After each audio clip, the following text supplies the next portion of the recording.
Good evening. The Labour Party's annual conference started today, and despite Tony Blair's best efforts, the question of who'll be the next Prime Minister dominated proceedings. Mr Blair refused to endorse Gordon Brown as his successor and called for an end to party infighting. Our political correspondent Libby Vina reports from Manchester. He's the man to beat for the Labour leadership, and tomorrow Gordon Brown knows he has to make the speech of his career. His every word and every gesture under scrutiny as never before. Tony Blair, showing off his footballing skills with youngsters in Manchester, wouldn't be drawn on who he'd pass the ball to. One newspaper had insisted it wouldn't be Brown. Was that so? Blair won't back Brown. Look, if I worried about everything the newspapers said on a day-to-day basis, I would but you can probably not clear that up. You can clear that up in 5 seconds. Yeah, of course, and then that so gets why you. not? And that gets you. I've said all I'm going to say on it.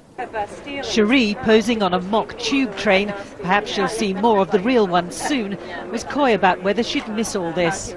Cherie, sorry this will be Tony's last conference as Prime Minister.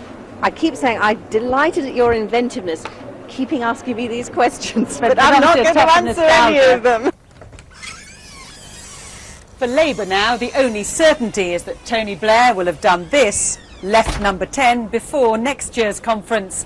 Gordon Brown, the Chancellor, remains the bookies' favourite to succeed him, but all hopes of an orderly transition have long since disappeared.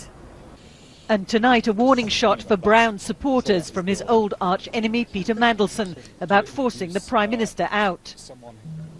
Let it be his judgment when to name the day and to circle that day in the calendar, not the decision of old-style operators in the party. The stakes for Gordon could not be higher. Libby Vina, ITV News, Manchester. A 5-month-old baby has died after being mauled by 2 Rottweiler dogs. The animals attacked the little girl at her parents' pub in Leicester. She was taken to the city's Royal Infirmary, where she later died from her injuries. The dogs have now been put down. Police have released a fresh CCTV image of a man they want to question in connection with the murder of Peter Woodham. Bradley Tucker is pictured at Shadwell train station in East London an hour before the young father was shot dead outside his family home last month.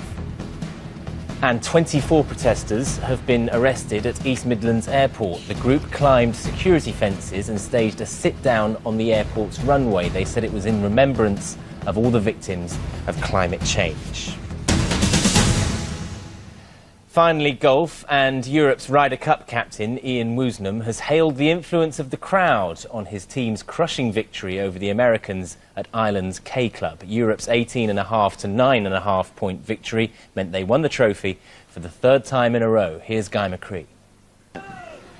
The look in Tiger's eyes suggested even he didn't really believe an American comeback was possible, and although Stuart Sink inflicted a first defeat of the weekend on Sergio Garcia, this really was too little too late for the Americans.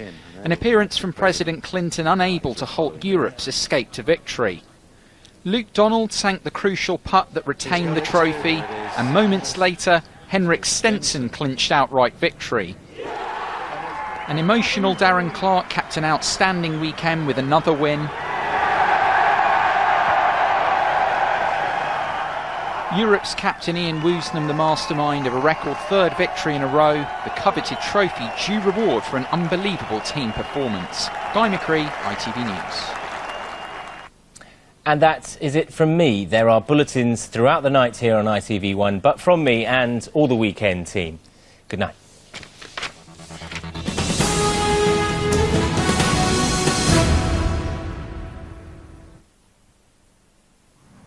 ITV National Weather, sponsored by Powergen.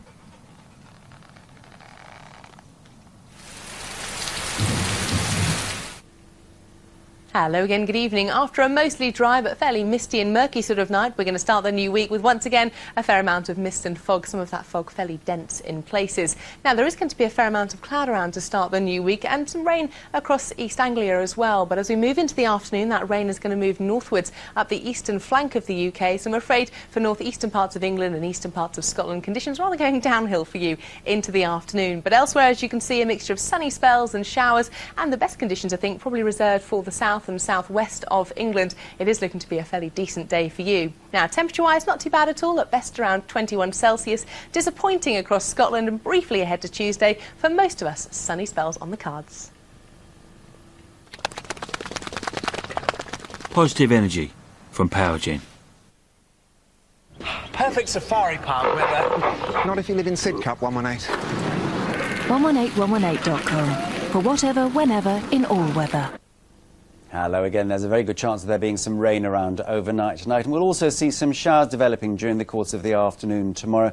But as far as Tuesday goes, it's a fine and bright day. So as far as tonight goes then, we have got some cloud out to the east of the region, also some mist patches here as well, and it's in this neck of the woods that we're most likely to see some rain. But the further west you go, the drier the conditions are, and a good chance also here of seeing perhaps some clear skies for some.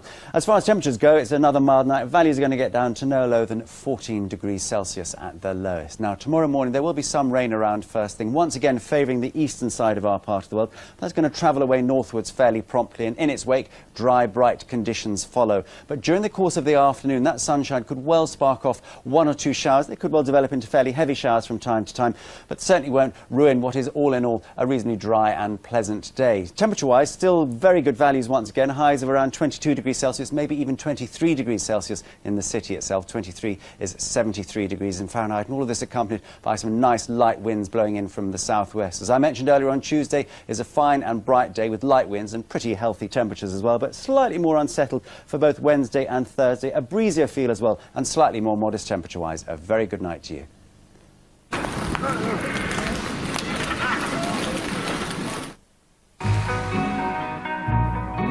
A few minutes later than advertised now, Melvyn Bragg meets Robbie Coltrane ahead of his return to ITV1 next weekend. It's the South Bank Show, and look out for details of a new podcast at the end of the programme.